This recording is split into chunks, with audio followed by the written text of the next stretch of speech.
facilitate transactions for us, with us. You know, we've lived in Arrow Mills for 36 years. In that time, we've lived in 4 homes within a 3-mile radius. To have to pay this amount to the municipality 4 times would have been just completely unfair and unjust. Living in a safe community and not putting any further burden on the municipality. You know, we bought the small semi, moved up to the larger single, then to the larger single, and back into the small townhouse. Why would I have to pay a fee to the municipality for my change in family status?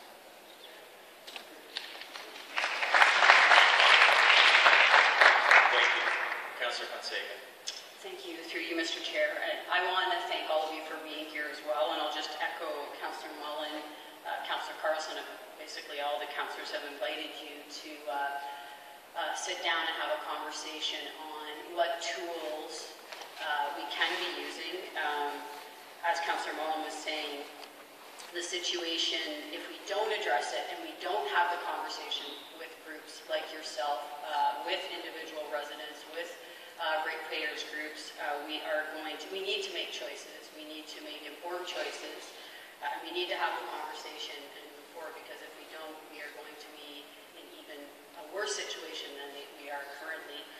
I do have to agree with Councillor Mahoney that we are a municipality. We provide services. You pay a tax for a service, and we had a conversation last week where when residents see the service and they're paying for that service, they see that. They see what they're getting for that service. We've had that conversation. To Councillor Mullen's point, residents do not want services cut, and Councillor Carlson said this as well.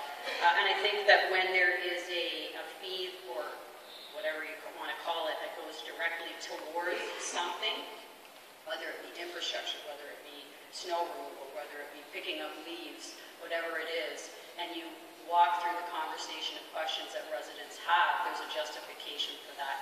I have a challenge as well with the land transfer tax, because I can't get my head wrapped around where does that money go. I think Councillor Starr, you brought up the point, or a number of people, where does the provincial land transfer tax money actually go? So I have a real challenge with that type of a tax, because it doesn't go directly towards a service.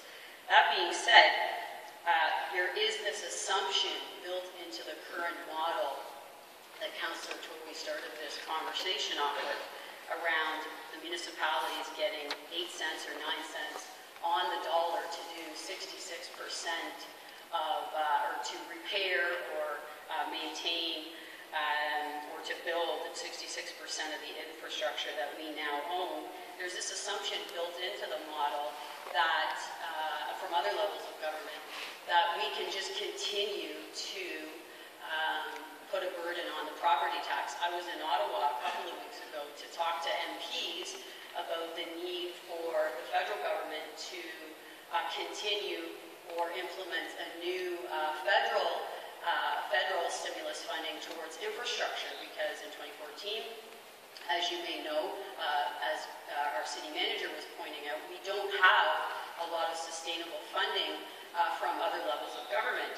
And I met with 12 MPs, and I can tell you that over 50% of those MPs turned around and told me, although they were willing to talk about the federal government perhaps investing in one way or another in infrastructure, but over 50% of the ones that I directly met with said, well, you know, there may not be room on my property tax bill, but in that municipality, there's a lot of room on the property tax bill to add for infrastructure costs. So there's this assumption built into the current model that even though we do not get, and we have very limited tools, as has already been brought up, and we don't get the proportion, or very disproportionate amount of funds, that property tax, you just continue to put, you have an expense, just put it on your property tax bill. And that's not an accountable way to deal with the infrastructure issues that we're facing right now. It's not an accountable way to maintain and build a livable city for any livable city for the future. It's definitely not an accountable way that I or this council wants to build a livable city for the future, currently in Mississauga and for the future. So I'm glad that you've come happy that you'd like to talk further with us. We are, as other councillors have pointed out, looking for input on ideas as to how we address the situation that we currently have, because it's something that we need. And as far as having tools to work with, I have to say, and it's already been brought up, that as a city in this council, the previous council of Mississauga, I think we've done a great job of providing great services with a very little amount of money. So thank you very much for being here. Thank you, Councillor Nika, and if you could clarify your motion as well. Yes, Mr. Chairman, well, I appreciate the discussion. I normally don't like to get into my game theory because it gets a little ugly sometimes. I don't like getting secrets away just because of the nature of the discussion. Just a couple of thoughts that I'll come a little closer to home. It is a truism of urban centers that the majority of people that live in urban centers rent. So a tax like this in Toronto or Montreal or New York, the less well-to-do say they're hitting the property class. It's also a truism that less homeowners vote in urban centers. Chew on that one for a while, I won't elaborate anymore. But suburbia is a little different. We're homeowners. But the next thing I will tell you, and having moved my motion, is, again, I don't like giving away all of my game theory, but if I'm the premier, notwithstanding that they're not sitting, and whoever else the premier might be, and this thing really got wind in its sails, you know what I'd do? I'd say, driver, get me over to Mississauga right away. Where's Hazel? He'd put my arm around her and say, no need to thank me.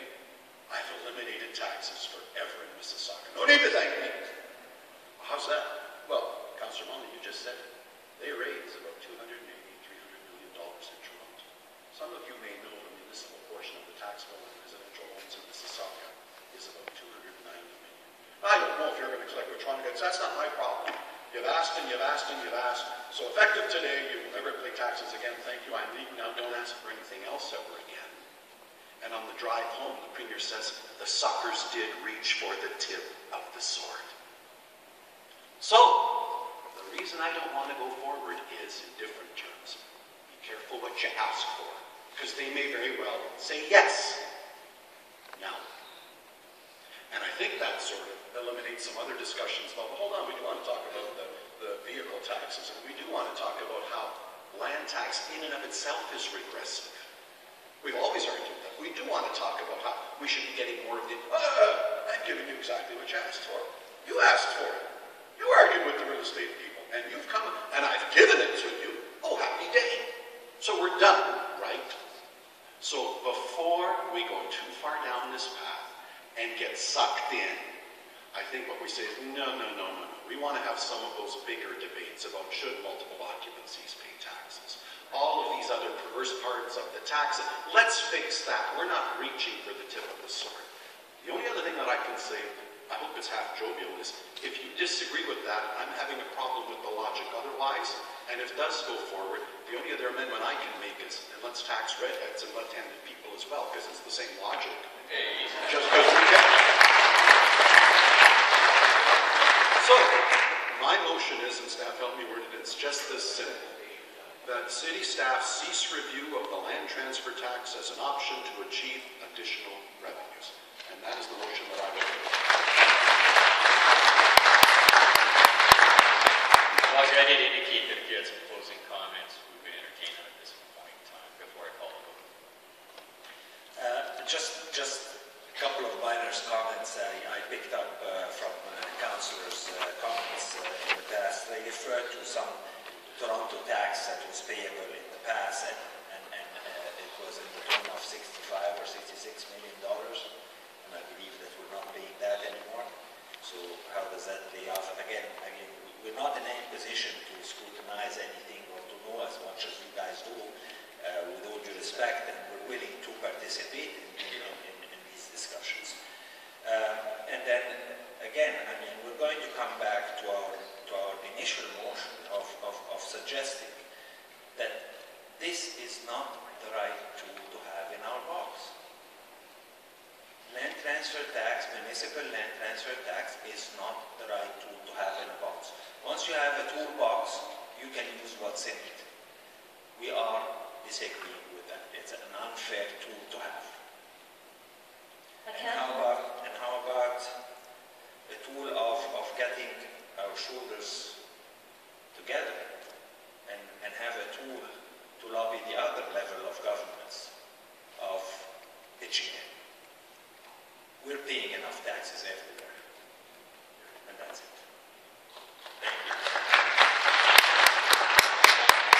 Can I elaborate a statement on, just to reiterate where Fozzie's coming from and pretty much our members behind. We've talked a lot about toolboxes, and I have to tell you that most of them have been driven between the financial circumstances of the city of Mississauga. We as realtors have a toolbox. We have a toolbox that identifies value.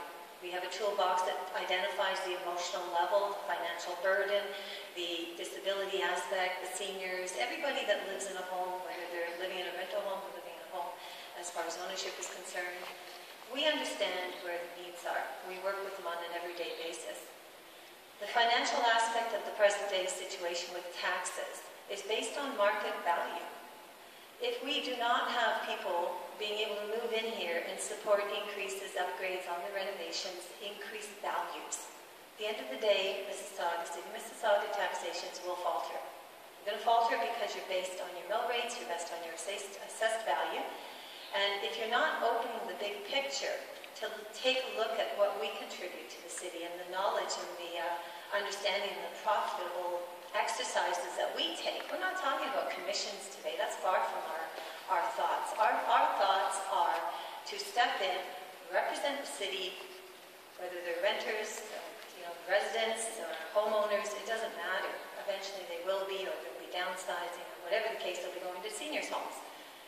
It doesn't matter. We have a huge population out there of over 700,000 people, and it is our job to take a look at them, represent them in the best interest possible. And that does not mean to take a select few that are willing to come into the city or move around within the city to make changes because of whatever circumstances that they are experiencing. So we are offering on a silver platter the ability for the city to work with us and our toolbox so that we can put the two together and come up with a viable solution that's going to benefit everybody. Well, thank you very much. Give you time to stand down. There's another deputy. I believe he's over there, Mr. Hick. If you come forward at this time. Oh, okay. Receive this. Are these deputies? Yes. Thank you. All in favor? Carried. Thank you. Sir, if you kindly come forward, and just for the record. Yeah, so let's do it. Yes, I'll introduce myself. My name is Robert Eade, and while I may be a registered real estate salesperson, I'm speaking here on behalf of the future Mississauga homebuyers who would be affected by the successful lobbying of the provincial government to expand the powers, the toolbox of the large municipalities of the province of Ontario. I started on this recently and was able this morning to read through the corporate report of September the 19th. And I'd like to address a few points within there from the standpoint of the concept of a land transfer tax at the municipal level. And since I'm not dealing as a real estate salesperson, if it's possible for Mail here in the county to listen in or return, I think it's appropriate. She has no conflict with the concept. And the report makes reference to stable infrastructure funding. The report makes use of the word could be dedicated to infrastructure spending as a purpose, a dedicated purpose for this revenue.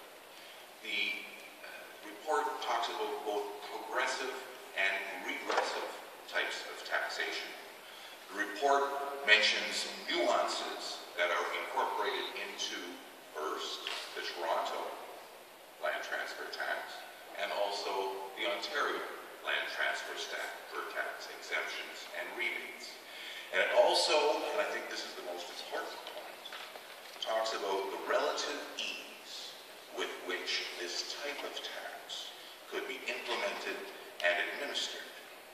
The relatively small impact that would have on, and I'm breaking from the quote, existing taxpayers, It would just be a cost on the people I represent, the unknown future buyers.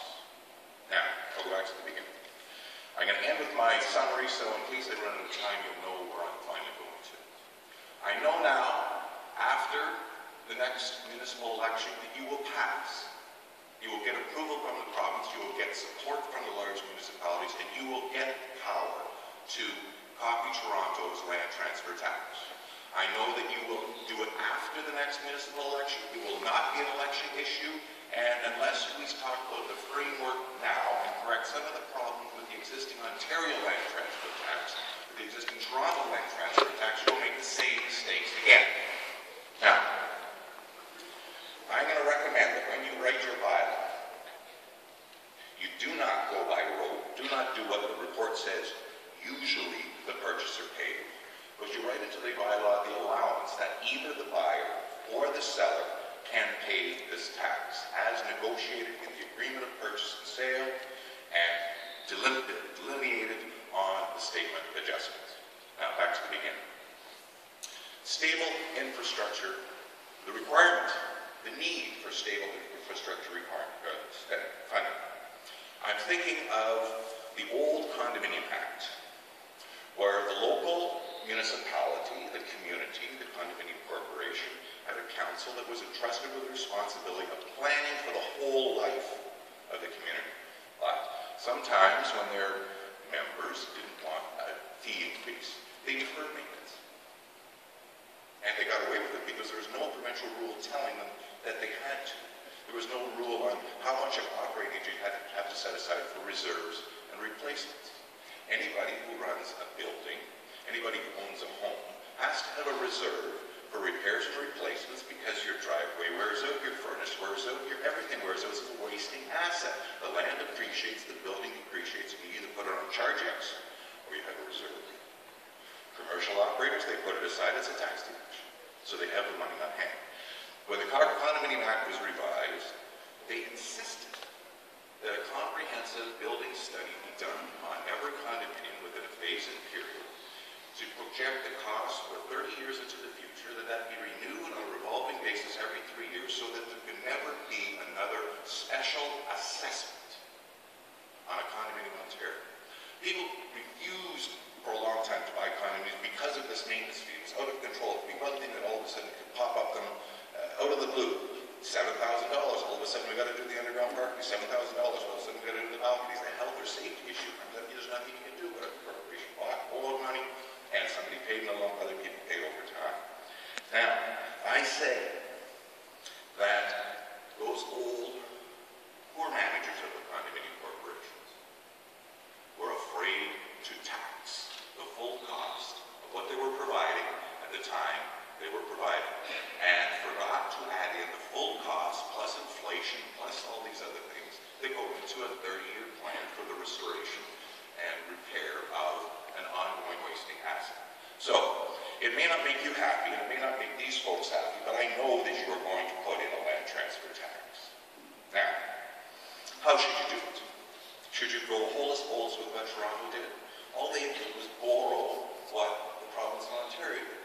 I'm glad to see Mayor McCann, who I've never met before. I've been in the real estate business since 1974.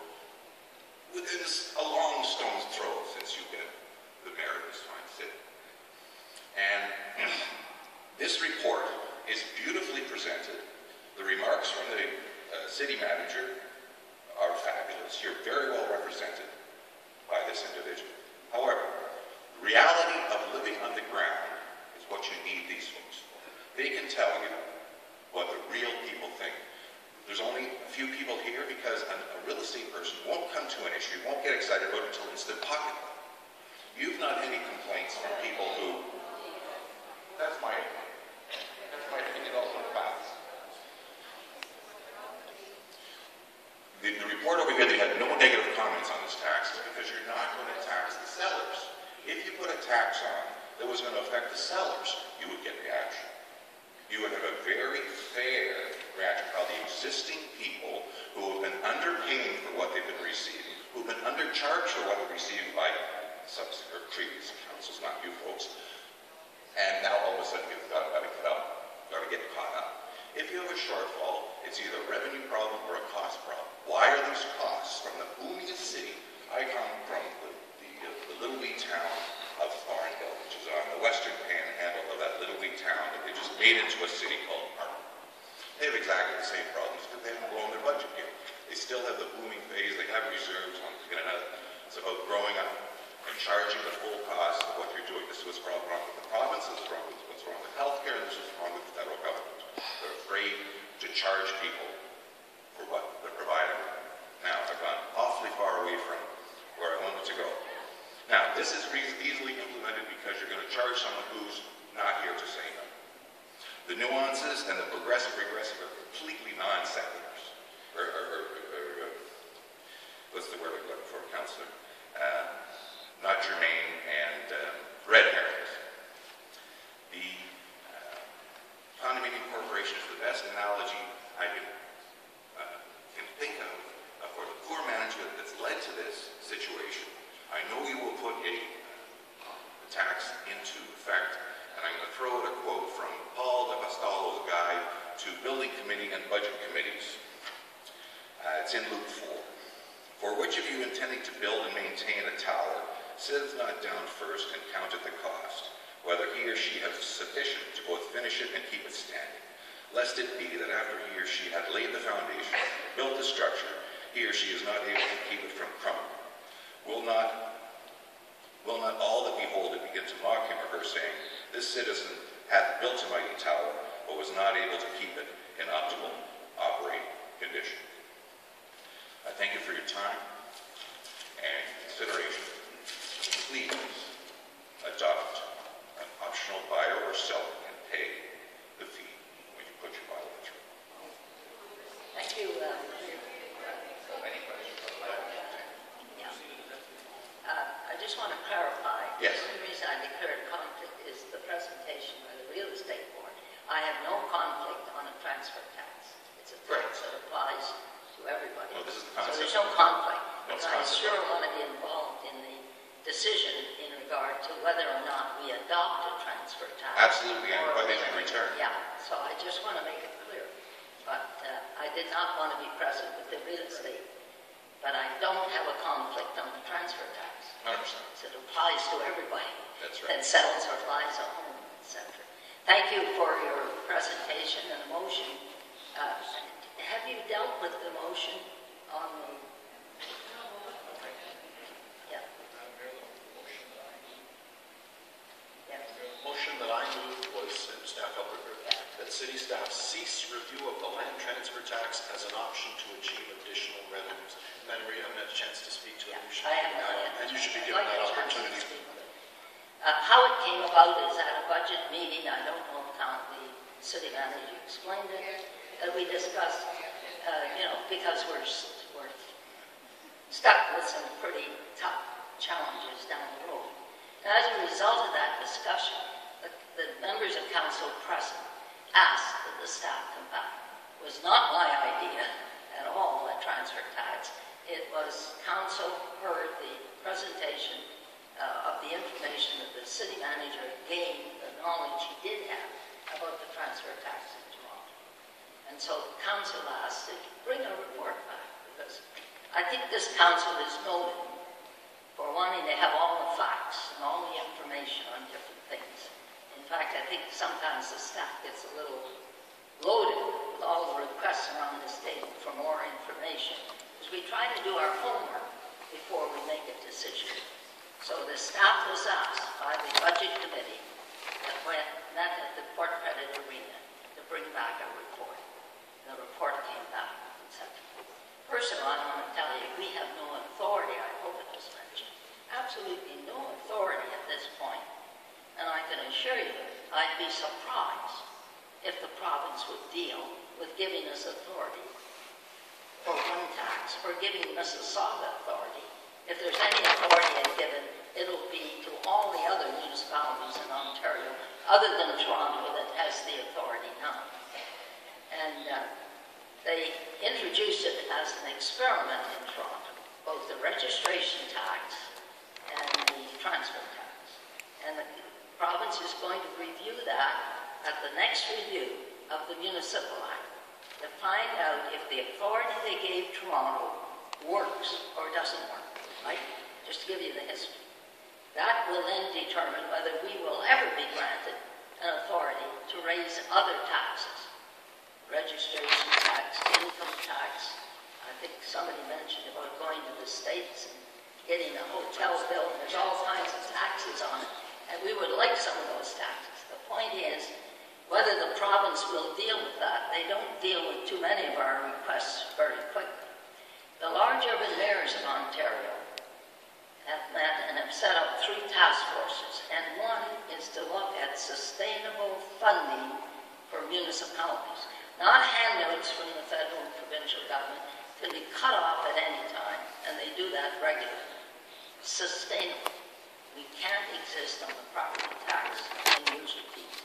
So what sustainable tax authority should we have as municipalities of Ontario?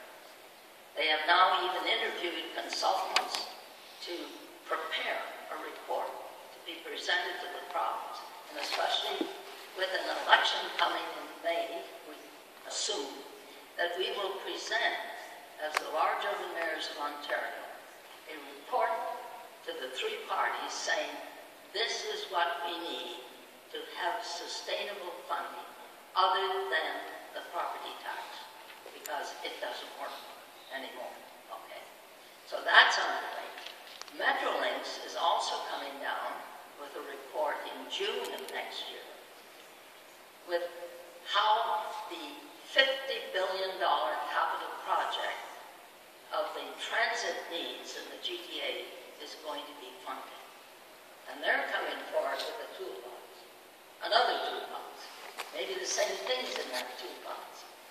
So all this is in a state of confusion until, but we do not have any authority to add a tax. And I hope you folks understand that. And as to whether the province would grant us to put into place a transfer tax, I doubt it very much, because they're going to, if they give us any authority, they may give us a choice, which we would like. I'm not sure they'll do it. Give us a choice. Another sales tax, income tax. Income tax is another. In regard to transportation, it could be toll roads. It could be more fuel tax. It could be, there's just a bundle of taxes. So I think you should understand that this whole question of additional taxation by the municipalities of Ontario, the 444 municipalities in Ontario that do not have the authority to raise taxes, is in a state of flux. And we're hoping as the large urban mayors to be able to hire a consultant to prepare what would be the best toolbox to be given to the municipalities. So don't get